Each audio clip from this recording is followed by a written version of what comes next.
ભરૂચમાંથી સમાચાર મળી આવ્યા છે। આમોદ શહેરમાં આદિવાસી સમાજના આરાધ્ય દેવતા અને ક્રાંતિકારી જાન નાયક ભગવાન બિરસા મુંડાની પ્રતિમાનું ઐતિહાસિક અનાવરણ આજે ભવ્ય રીતે કરવામાં આવ્યું હતું। આ પ્રસંગે આખું શહેર ગૌરવ અને આનંદથી ઝળહળી ઉઠ્યું હતું। આદિવાસી સમાજના લાખો સભ્યો એકત્ર થઈને પ્રભાવશાળી શોભાયાત્રા અને વિવિધ કાર્યક્રમોમાં જોડાયા હતા।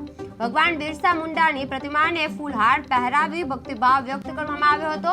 આ પ્રસંગે સાંસદ મનસુખભાઈ વસાવાએ આદિવાસી સમાજના જ્ઞાન, સંઘર્ષ અને સ્વાભિમાન માટે એક અપીલ કરી અને સમાજને આગળ વધવાની શક્તિ આપી હતી। ભગવાન બિરસા મુંડાની પ્રતિમા અનાવરી આદિવાસી સમાજની ગૌરવમય એકતા જોવા મળી હતી। આદિવાસી ચાલે ના નારાઓ સાથે શોભાયાત્રા યોજાઈ હતી।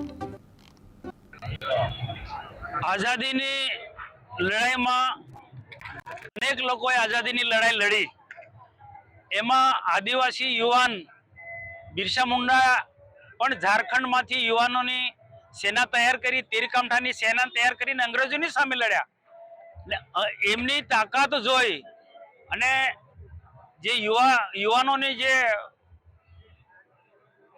બિરસા મુંડાની જે બ્રિગેડ હતી એના તીરકામઠા સાથેનું યુદ્ધની તાકાત જોઈને અંગ્રેજોએ એમની ધરપકડ કરી એમની સાથે એક દગો કર્યો અને એમને મારી નાખ્યા। એવો ઇતિહાસ આ બિરસા મુંડાના જીવનમાંથી આદિવાસી સમાજે ઘણી બધી પ્રેરણા લેવાની છે। આઝાદીની લડાઈ તો લડ્યા જ, પરંતુ સાથે સાથે તેમણે આદિવાસી સમાજમાં કે કોઈ પણ સમાજની અંદર કોઈ ભયંકરમાં ભયંકર બીમાર વ્યક્તિ હોય એના માટે પણ એ દવા આપતા હતા। એમની પાસે એવી ઔષધિ હતી ને એમની પાસે એવી કુદરતી કૃપા હતી કે ભયંકરમાં ભયંકર જે ડોક્ટર પણ ના પાડી શકે એવા બીમાર વ્યક્તિને સાજો કરી દેતા હતા। એટલે એને લોકો ભગવાન બિરસા મુંડા તરીકે માનતા હતા। બિરસા મુંડાએ ઓછી ઉંમરમાં 21 થી 25 વર્ષની ઉંમરમાં ખૂબ ક્રાંતિકારી કામ કર્યું। એને આદિવાસી સમાજના ઉત્થાન માટે બહુ સારી ઉચ્ચ કક્ષાની વાત કરી। એમણે તે વખતે કહ્યું, 18મી સદીમાં કહ્યું હતું, આ દેશ ગુલામ હતો ત્યારે એમ કહ્યું હતું કે આદિવાસીનો સાચો વિકાસ કરવો હોય તો આદિવાસી કેટલાક એમના કુરિવાજો છે, અંધશ્રદ્ધા છે, કેટલાક જે વ્યસનો છે, અંધશ્રદ્ધા કુરિવાજોના વ્યસનો છોડી અને અંગ્રેજી શિક્ષણ લેવું પડશે।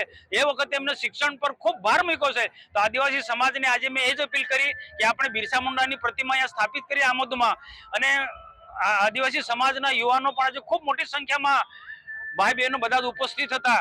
તો બિરસા મુંડાના જીવનમાંથી આપણે સૌએ પ્રેરણા લેવી જોઈએ અને સાચા અર્થમાં આદિવાસીના વિકાસ માટે દેશના પ્રધાનમંત્રી અને ગુજરાતના માનનીય મુખ્યમંત્રી ભૂપેન્દ્રભાઈ પટેલ સાહેબ પણ અનેક પ્રકારની બધી યોજના લઈને ચાલે છે। શિક્ષણથી માંડીને, રોજગારથી માંડીને બધી જ રીતના આપણા વિસ્તારની અંદર મોટા મોટા ઉદ્યોગો આવ્યા છે।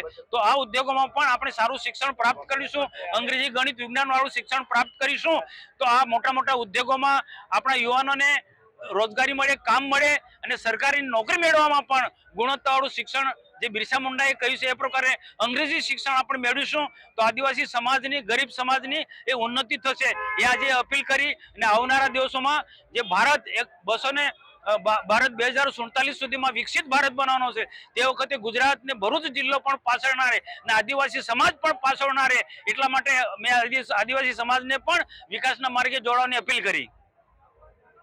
નમસ્કાર દર્શક મિત્રો, કેટીવી ગુજરાતીમાં આપનું હાર્દિક સ્વાગત છે। આમોદ તાલુકા માટે આજે ખૂબ જ મહત્વનો અને ગર્વનો દિવસ કહેવાય, કારણ કે આમોદ તાલુકો એક આદિવાસી સમાજથી નિર્ભર તાલુકો છે, જેવાની અંદર આદિવાસી સમાજના જે ભગવાન, જે બિરસા મુંડા ભગવાન છે તેમનું આજે આમોદ તાલુકામાં જે નાક સમાન વિસ્તાર, જે હળ સમાન વિસ્તાર એવું તિલક મેદાનની અંદર તેમની પ્રતિમાનું અત્યારે અનાવરણ કરવામાં આવશે। થોડીક જ વારની અંદર તેમની પ્રતિમાનું અહીંયા આગળ અનાવરણ કરવામાં આવશે, જેને લઈને ખૂબ જ મોટી સંખ્યાની અંદર આમોદ નગરની અંદર આજે માનવ મેદની ઉમટી પડી હતી, જ્યાં ભાવિ ભક્તો આમોદ એપીએમસી માંથી જે વરઘોડો તિલક મેદાન સુધી આવ્યા હતા। ખૂબ જ ડીજેના તાલ સાથે આજે ભક્તો ઝૂમી ઉઠ્યા હતા। ખૂબ જ મોટું આ ગર્વની વાત કહેવાય આદિવાસી સમાજ માટે, જે ખૂબ જ વસ્તી ધરાવે છે આમોદ તાલુકાની અંદર, અને ખૂબ જ મોટી સંખ્યાની અંદર, હજારોની સંખ્યાની અંદર આજે આદિવાસી સમાજ અહીંયા આગળ આ કાર્યક્રમમાં ઉપસ્થિત રહ્યો હતો।